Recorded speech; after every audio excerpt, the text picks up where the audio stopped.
Good afternoon, my friends. This is Paul, and today I'm going to be reviewing to you Tetris 99 for the Nintendo Switch. While it seems like this is the 99th entry in Tetris, how many different versions have there been now? The actual reason it's given such an absurd title is actually because this is a Tetris Battle Royale game, where you're facing off against 98 other Tetris players that are playing online, and you have to be the dominant Tetris player, trying your best to come in first place. The closest I've ever come is 11th place, and that is really, really satisfying. But let's talk about the particulars of the game, because this game is not for everyone. And I think it's best that I get the problems out of the way first before I talk about the positives. Don't worry, I have a lot of great things to say about this. And it's also a good excuse for why I should get on my Poil Tetris review. So, first off, this game does not tell you the rules. I know the Wii viewer already mentioned that, and I thought, well, I know how to play Tetris. That's not going to be a problem. Well, as it turns out, that's not 100% true, because you can go to your Switch newsfeed, and they'll say, new to playing Tetris 99? Here's a couple of pointers, and they'll tell you how to use badges or counters, whatever they're called. So basically, you have the right stick using the default control method to choose which player you're going to target. Basically, whenever you get a line clear or a combo, it's going to cause garbage blocks to dump onto their screen. You can choose between people that are attacking you if you're more of a passive player like me, where I'm more of a you leave me alone, I'll leave you alone type of person. Or you can go for who has the most badges. You can increase your KO count. You can target people who are about to lose anyway because you're just that mean of a person, etc. Initially, this took a lot of getting used to because I'm not much of a Battle Royale player, as you might have guessed by my Fortnite review. And so I was like, why can't you just have the option to play a regular game of Tetris without any crazy rules? In time, I learned to appreciate the genius of this approach. The game just dumps you right into it and says, we're not going to hold your hand. We expect you to not only be good at Tetris, but to be a master. And I guess you could say, if you're a fan of the Battle Royale genre, telling you how to play would kind of defeat the purpose. My initial frustration turned to immense, just one more type of attitude, as I realized, man, I could really dig this style of gameplay.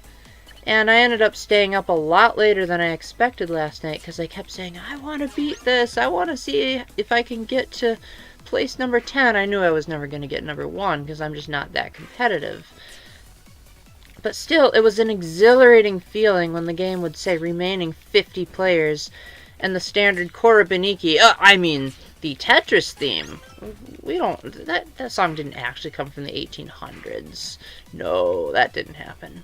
When that starts playing and the speed starts speeding up and you realize that everyone is against you, it's a nice utopian feeling, the kind of thing that I wish was embraced more often. I'm normally a very shy person, but I really like it when I can just know immediately I'm going to go into something and there's going to be able to be a civilized discussion. Now, to my knowledge, I don't know if there's a way to voice chat if you don't have the Nintendo smartphone app, but still, the fact that I can play a game of Tetris with 99 people, no questions asked, is an absolute joy. However, to my knowledge, there's also no way to specifically face your friends.